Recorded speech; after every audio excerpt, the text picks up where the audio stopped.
before was our church AGM. Yeah. Which was interesting too. I was curious to know how you felt about. Have you been to church AGM before? Yeah, I have. Yeah. Okay. There's like a members meeting. It was funny. I was wearing a hat and I was sitting beside my buddy Chris, and he goes, "You're wearing a hat to an event like this?"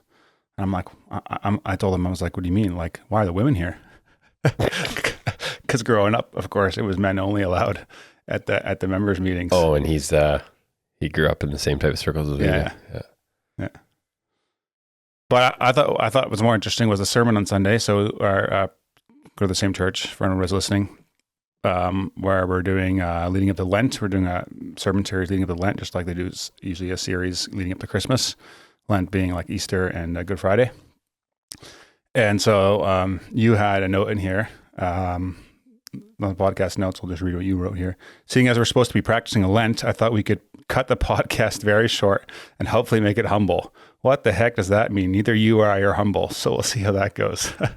Well, it's just the idea of like, so we just finished the 7 Deadly Sins book, and that's essentially what, for lack of a better word, this is what the sermon series is on. It was a great sermon on Sunday. Yeah. But Pastor Matt's calling it Vice of Virtue, which, I mean, we also alluded to, the book alludes to that we wrote, talked a lot about like the opposite of obviously the area that could be sin. And he called them capital sins or capital vices, where it's like, all other sin could kind of stem from those types of things, which I thought was interesting.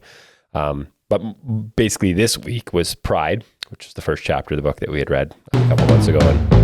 And the opposite of that was, I think he quoted the C.S. Lewis quote, which is a pretty famous quote, but being humble is not thinking less of yourself. It's just thinking about yourself less. And I think that the point of the sermon was kind of, or the point that I got out of it, and that's why I put that note on there. That was on Sunday night. I put that on there because I was just thinking about the areas this week. Like, it's a bad week because like I was chairing the AGM on Sunday night. And the whole point of the sermon was just don't be in the limelight. Don't post those selfie or whatever. Like, the challenge don't was be on the podcast. Like, just don't deflect from yourself.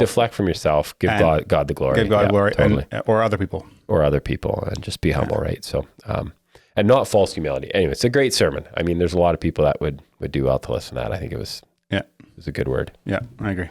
Anyways, so yeah, that was the AGM, and you didn't have anything other thoughts that stood out from it? No, I thought it was a good update. I mean, I thought it was the coolest was, so they did ministry highlights, some of their ministries in the church that are happening. Pretty cool. And there was one couple that came up and shared their testimony where they were separated 3 years ago, roughly. And were in a tough spot in their marriage, so ended up going to a church. These people were not Christians at all. Still didn't totally understand how they ended up at our church, but it's pretty awesome. Yeah, someone invited them, and so they got connected with the pastor and started going to church, and ended up becoming Christians, and then had to get baptized and had to get married. They weren't sure what to do first.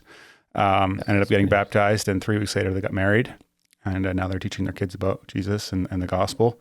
And I don't know a ton of stories of people, or couples coming from no church background at all. And coming to the church for help in a crisis, and then ended up coming to faith in Christ. And there's nothing better than that. Yeah, I was pretty emotional listening to those stories, and even the ministry that the Agassiz campus, Harrison campus doing at Seabird. It's like super. It's just interesting because it's like it's true reconciliation, right? Yeah. So what they're doing there in the Lake Erie campus is they're putting on a meal every Monday night for the local band there. And just loving on them, no agenda, and it's really making a big impact in that community. And hey guys, if you enjoyed that episode and were blessed by it, would you be willing to support the show? That would help a lot in creating more content, improving the quality of the content, putting the production value, getting more guests on, and me being able to spend more time and energy towards it. So if you're interested in doing that, you can click up here and it'll take you to a support page. But you can also subscribe to the podcast by clicking over here and doing that. Thanks again for listening, and I'll catch you on the next one.